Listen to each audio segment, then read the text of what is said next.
বঞ্চিত লীগ কোন যাতে আর কোন ধরনের কর্মের মধ্যে সংযোগ করতে না পারে, তারা উৎপেতে আছে সুযোগ নেওয়ার জন্য। ওই সুযোগ আমরা কাউকে দেব না, সে যে হোক না কেন।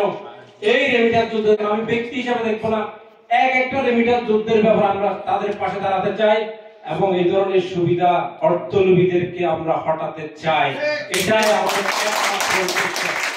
আজকে আমাদের এক ভাই এবং আপনাদের ইউজ কার স্পেয়ার পার্টসের আমিও সাংগঠনিক সম্পাদক এবং এই ইউজ কার স্পেয়ার পার্টসের সম্মানিত একজন সভাপতিকে নয়, পুরো ইউজ কার ব্যবসায়ীদেরকে ওরা টার্গেট করে একজনকে, আমাদের যেই সভাপতি তিনি এই ব্যবসায়ীদেরকে নিয়ে সংঘবদ্ধভাবে করোনা, বন্যা, এই মানুষের মৃত্যুর লাশ পাঠানো থেকে শুরু করে আমাদের এই সমিতি যেখানে বসে আছি, এই সমিতিতে অনেক অবদান রাখা এই ব্যক্তিকে সহজ সরল পেয়ে কোন, আপনি দেখেন উনি যে তারিখে মামলার কথা বলতেছে উনি তখন এই দেশে প্রবাসে।